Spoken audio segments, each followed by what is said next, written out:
Oui, bonjour mes bien-aimés, que Dieu vous bénisse. Je suis content de vous avoir encore aujourd'hui. Aujourd'hui, nous parlons de la joie que donne Dieu. La joie de Dieu comme notre force. Et nous allons prendre Néhémie 8, verset 10.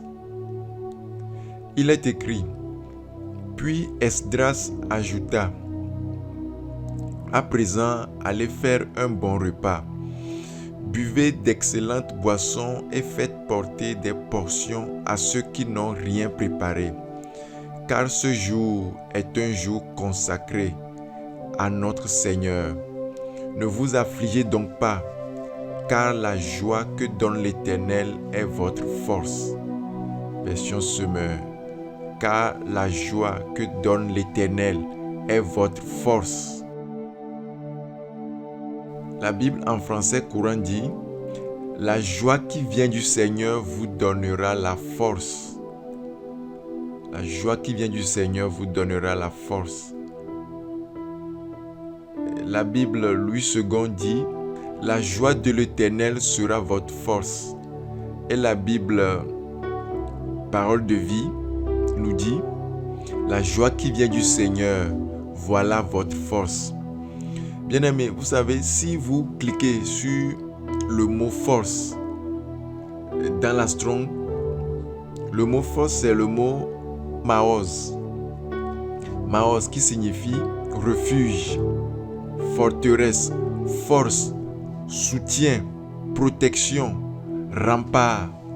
Donc la Bible dit là-bas, la joie que donne Dieu, la joie que donne l'Esprit de Dieu doit être notre soutien.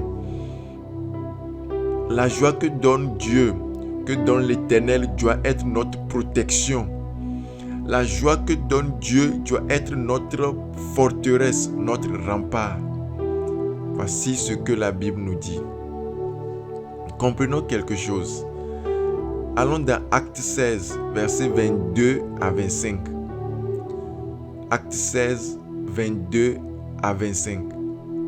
Le contexte était l'apôtre Paul et Silas qui étaient dans la ville de Philippe. Et ils ont chassé un démon, un esprit de python dans une femme. Et on les a arrêtés, on les a incarcérés. Et la Bible dit, il est écrit: La foule se tourna ainsi contre eux. Les magistrats firent arracher les vêtements de Paul et Silas et ordonnèrent de les battre à coups de fouet. Après les avoir frappés de nombreux coups, on les jeta en prison et l'on recommanda aux gardiens de bien les surveiller. Dès qu'il eut reçu cet ordre, le gardien les mit dans une cellule tout au fond de la prison et leur fissa les pieds dans les blocs de bois. Vers minuit, Paul et Silas priaient et chantaient pour louer Dieu. Les autres prisonniers les écoutaient. La Bible dit: Paul et Silas priaient et chantaient. Ils étaient en prison. Ils avaient été frappés de nombreux coups, comme le dit le verset 23. Mais ils chantèrent. Ils prièrent Dieu dans leur situation. Ils avaient compris quelque chose. C'est ce que je veux que tu comprennes aujourd'hui par la grâce de Dieu. Allons dans Actes des Apôtres 5, versets 40 à 41. Il est écrit: Ils rappelaient les apôtres et les firent battre et leur ordonnèrent de ne plus parler au nom de Jésus. Puis ils les relâchèrent. Verset 41, les apôtres quittèrent le conseil, tout joyeux de ce que Dieu les a jugés dignes d'être maltraités au nom de Jésus. Les apôtres avaient été frappés par jalousie. Par jalousie, les Juifs, les principaux sacrificateurs, les avaient pris et les avaient livrés à la justice. Et on les a frappés. Mais la Bible dit, ils sont repartis joyeux d'avoir été frappés. pour le nom de Jésus. Donc nous voyons que les disciples de Jésus, les premiers disciples de Jésus, n'étaient pas inquiétés par les situations. La joie de l'Éternel était leur refuge. La joie que donne le Saint-Esprit était leur force. La joie que donne l'Esprit de Dieu était leur soutien. Et c'est ce qu'il faut pour nous aussi aujourd'hui. L'apôtre Paul dit aux gens de Thessalonique, il leur a dit, soyez toujours joyeux. 1 Thessaloniciens 5, le verset 16. Soyez toujours joyeux. Donc que ta joie ne dépende pas des situations. Que ta joie ne dépende pas de ce que tu as, mais que ta joie vienne de Dieu. Et la joie qui vient de Dieu est une carapace, est une forteresse, est une force pour le chrétien. Vous savez, la Bible dit, c'est la joie qui vient de Dieu qui donne la protection. C'est la joie qui vient de l'Esprit de Dieu qui est une forteresse pour le chrétien. Dieu est au-dessus de tout. Et tout ce que nous plaçons au-dessus de Dieu devient un piège pour nous. Vous savez, ces dernières années, nous avons écho de beaucoup de frères en Christ qui tombent dans la dépression. Vous savez, c'est vrai, il y a des esprits de dépression qui essaient d'oppresser les chrétiens. Mais il y a aussi un aspect à considérer. Vous savez, ce que vous mettez au-dessus de Dieu ou bien au même pied d'égalité que Dieu peut vous faire tomber dans la dépression. Si ta force, ta joie vient de ton compte bancaire, ça veut dire le jour où tu auras problème avec ton compte bancaire, tu peux tomber dans la dépression. Si ta joie ultime vient de ton mari, vient de ta femme, ça veut dire que le jour où il y aura problème entre vous, tu peux tomber dans la dépression. Si ta joie vient de ton boulot, vient du ministère public que tu rends à Dieu, ça veut dire que le jour où tu auras problème avec ton patron, le jour où l'affluence, la foule qui a l'habitude de venir servir Dieu ou bien louer Dieu avec toi, le jour où cette foule va te quitter, toi serviteur de Dieu, tu peux tomber dans la dépression. Si c'est l'onction, la puissance de Dieu que tu manifestes qui fait ta joie, ça veut dire le jour où Dieu, lui, va décider de ne pas te faire manifester cette onction-là, tu peux être dans la dépression. Vous savez, les comptes bancaires garnis, fournis, c'est bon. Avoir un bon boulot, gravir les échelons, c'est bon. Manifester l'onction, la puissance de Dieu, c'est bon. Avoir un bon mari, se comprendre, avoir des amis, des conseillers, des mentors, des gens pour t'aider, pour te soutenir, c'est bon et c'est conseillé.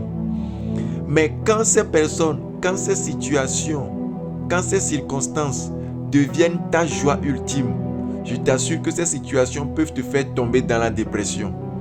Donc tout ce que nous mettons au même pied d'égalité que Dieu, tout ce que nous estimons plus grand que Dieu, consciemment ou inconsciemment, peut nous faire tomber dans la dépression.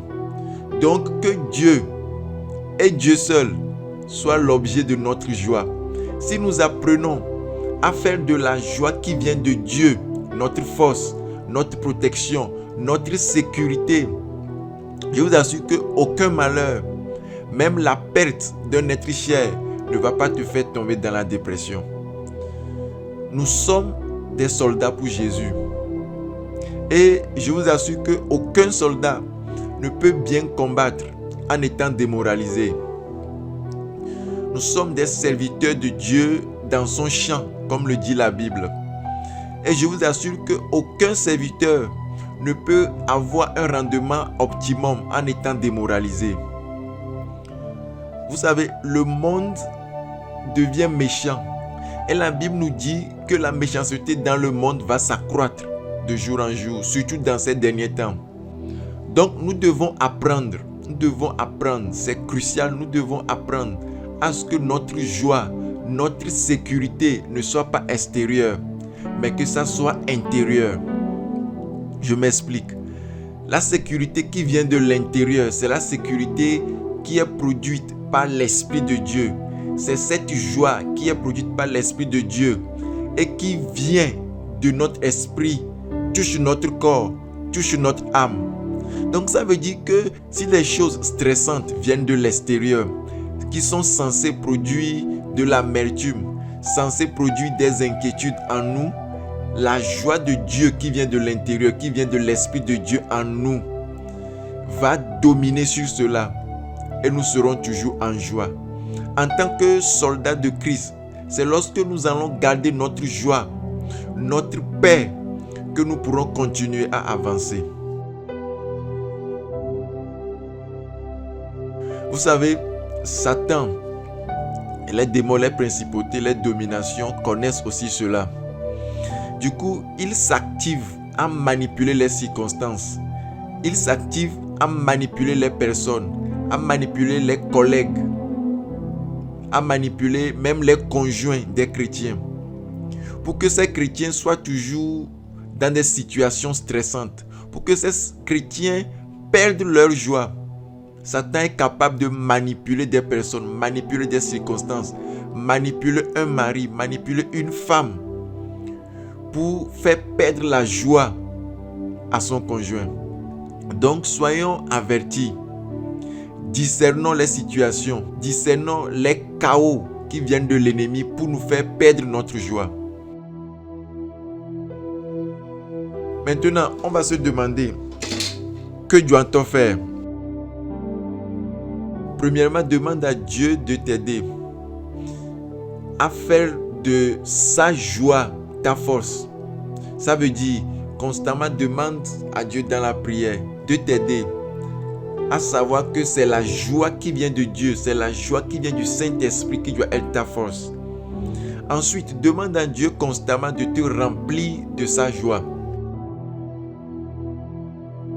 Maintenant, si tu es déjà confronté à une situation qui veut enlever ta joie, que faire?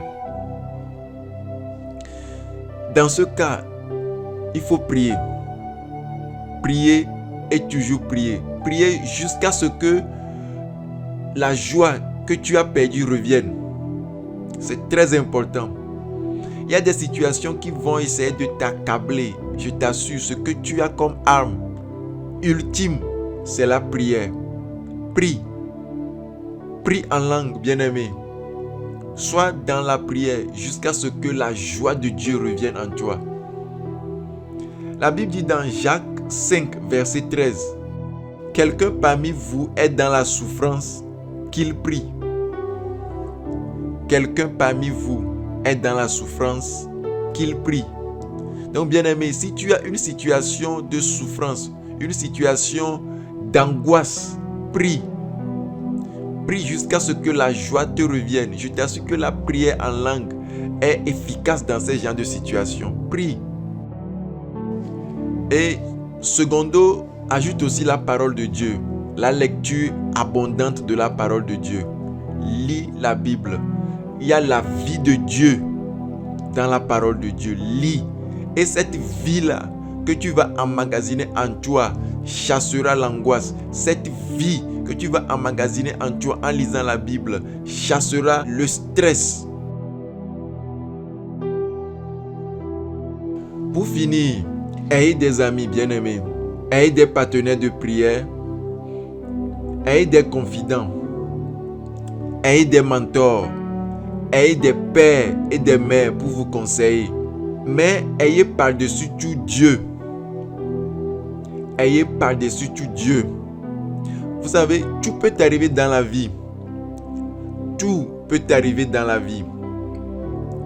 Et il y a des circonstances qui peuvent venir dans lesquelles même ton mari sera incapable de te donner la joie dont tu as besoin. Il y a plusieurs circonstances qui vont venir, même ton père dans la foi, ton mentor, celui qui t'encadre, sera incapable de te donner la paix, la joie dont tu as besoin. C'est pour cela, ayez Dieu au-dessus de tout. C'est pour cela, constamment dans votre tête, dans votre esprit, sachez que c'est la joie qui vient du Saint-Esprit. C'est la joie qu'on obtient chez Dieu qui est notre refuge, qui est notre soutien. Maintenant, j'allais oublier, vous savez, il y a certaines personnes qui transmettent la tristesse. La Bible dit le fer aiguise le fer.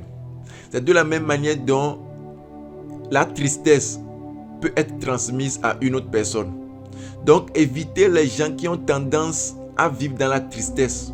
Évitez aussi les chaînes d'information qui véhiculent que de la négativité. Ça veut dire ces chaînes qui ne reportent que ce qui va mal dans le monde. Évitez ces chaînes-là. Soyez saturés des écrits de Dieu. Soyez saturés des louanges de Dieu. Soyez encadrés des gens qui dégagent la joie.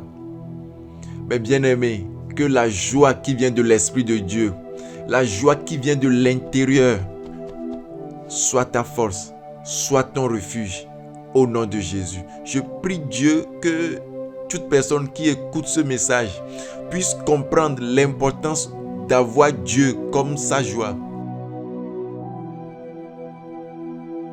Je prie Dieu que toute personne qui écoutera ce message, qui vit une certaine dépression, parce que quelqu'un l'a abandonné, parce qu'une situation accablante est venue, je prie que Dieu, dans sa force, dans sa puissance, dans son amour, déverse en cette personne la joie, que cette personne puisse comprendre que c'est la joie qui vient de Dieu qui est son refuge. Aucun homme, même si c'est ton père dans la foi, même si c'est ton mari, ta femme, n'est garant de ta joie. Et personne ne peut mettre quelque chose ou quelqu'un au-dessus de Dieu. Jésus-Christ est le même hier, aujourd'hui et éternellement. Soyez bénis.